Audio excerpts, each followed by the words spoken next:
What's up, Stat Family? Told you we was coming back with another. We got Larry Bird on the Dan Patrick Show. Full interview. This is a live reaction. Make sure you hit that like button, hit that sub button, and comment below. Let's get it.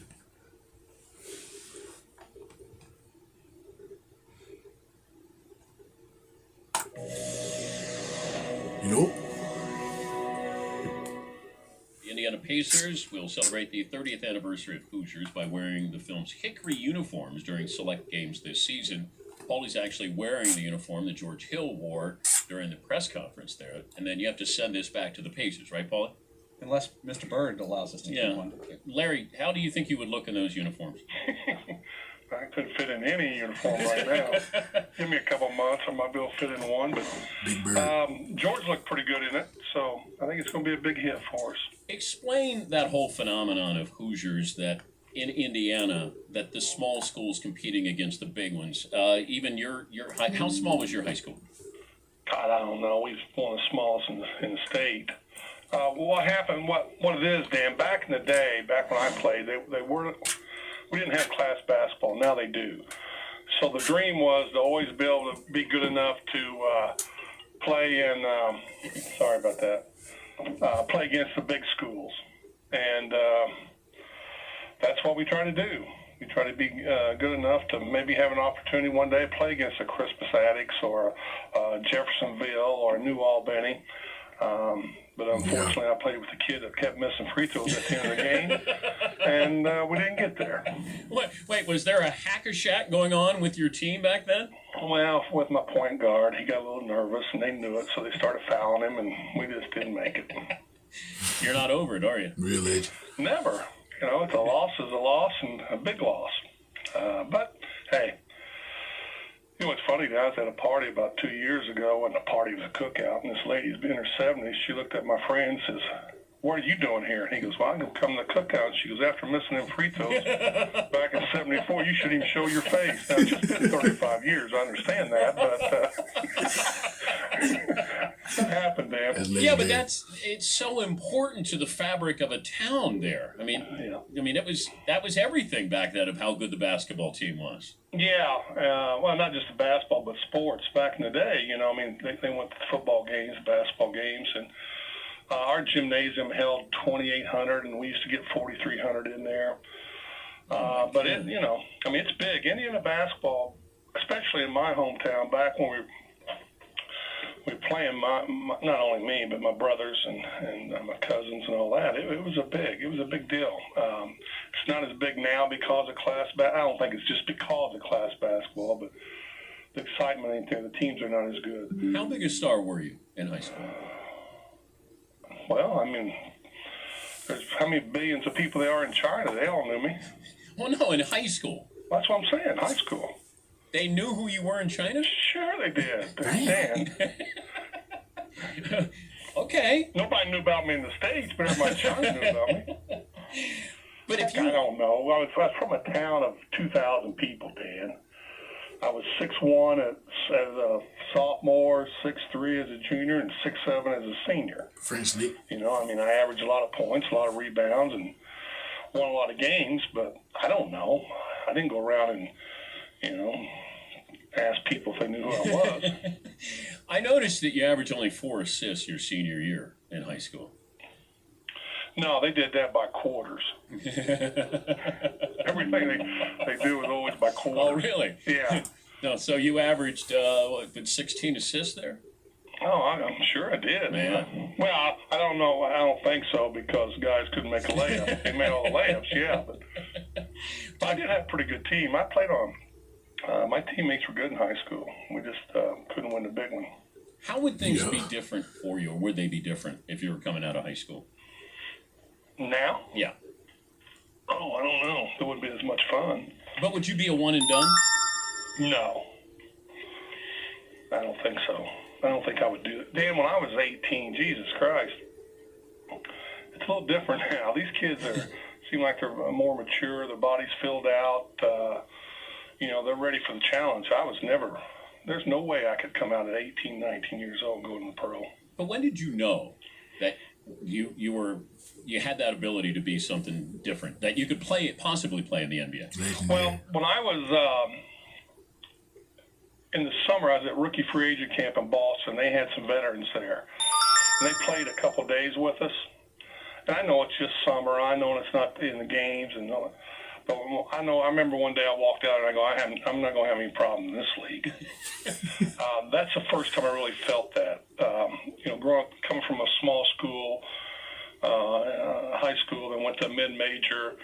There's always doubt. People always told me, well, wait till you get to the pros, this and that. But it didn't take long. It didn't take long for me to feel that I could play in this league. Did you see that story about?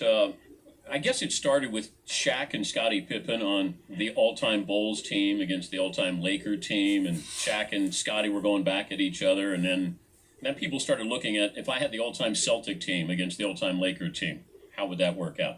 Did you follow that story at all? No, but I see things all the time. I mean, who really cares? People really care about that? I think they like to argue it. Yeah, bro. Yeah, it's according to what era you're in, though. I mean, in the 80s, they always think that people from that era think that was the best time for basketball, and now, it's completely different. Why was it so much better? The appearance, it was so much better in the 80s than it is now. Well, the appearance is because most of the big stars came out then. Jordan, Pippen. Jordan had his run. He had Karl Malone, John Stockton, he had Charles Barkley, and Patrick Ewing, Chris Mullin. I mean, it just goes on and on and on. And there's a lot of great players. Isaiah Thomas, Kevin McHale. Just from the mid-'80s, really the 83, 82, all the way through, there's just so many names that people can recognize with.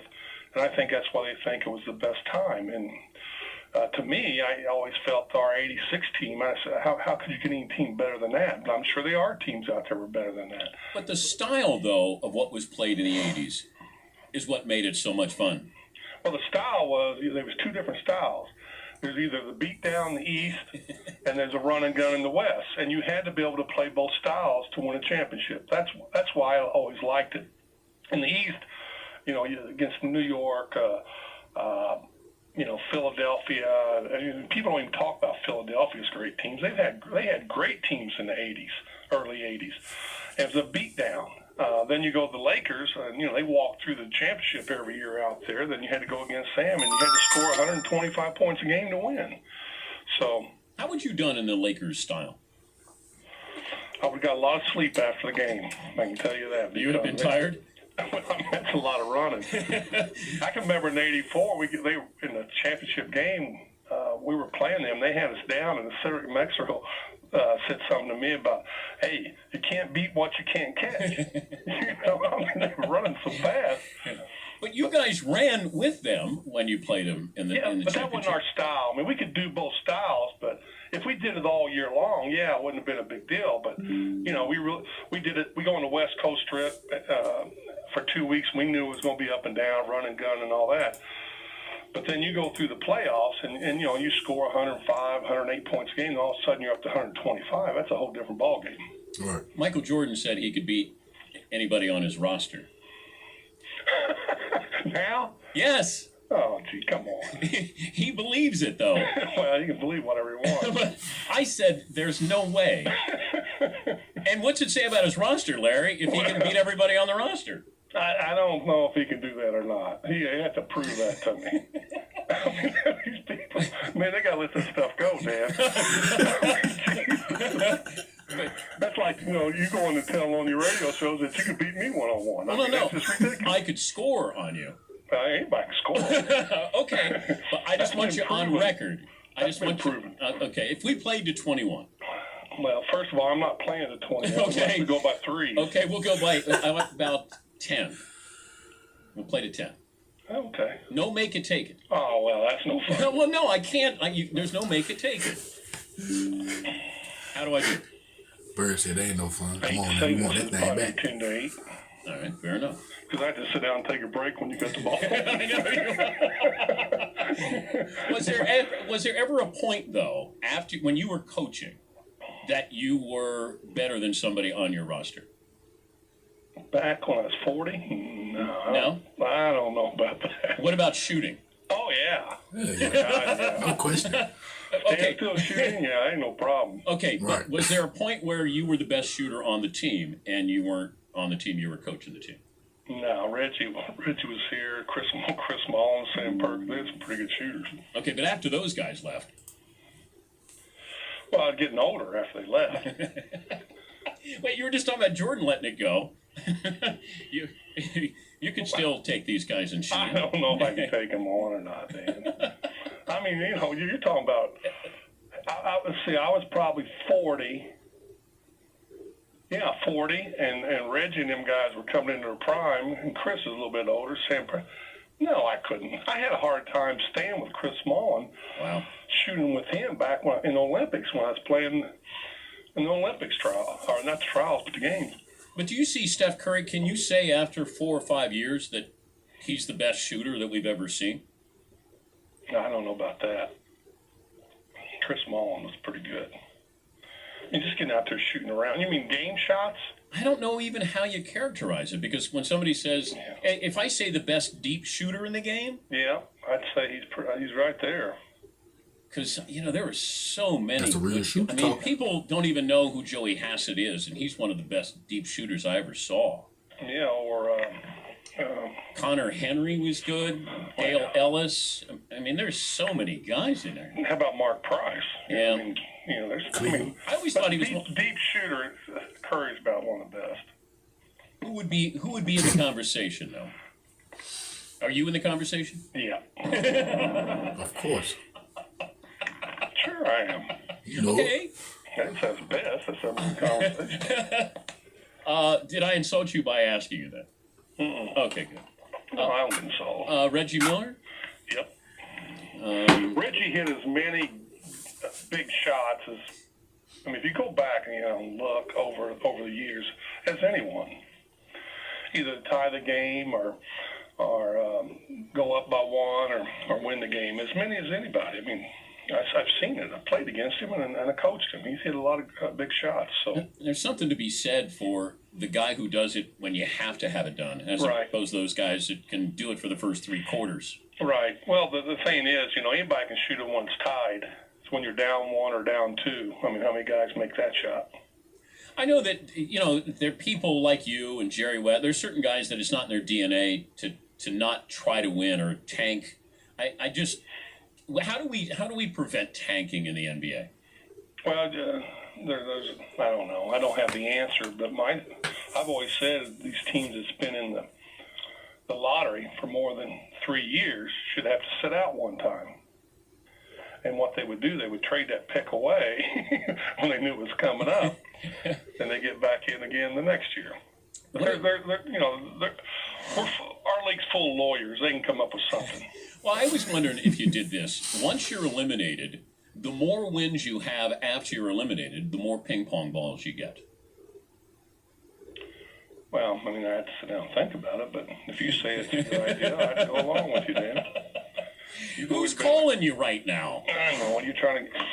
Because tomorrow they're going to have a big story Larry Bird said, but you really said it, but I disagree with it. Yeah, Bird. Is that Jordan calling you right now? Probably. If I wanted to play me one-on-one.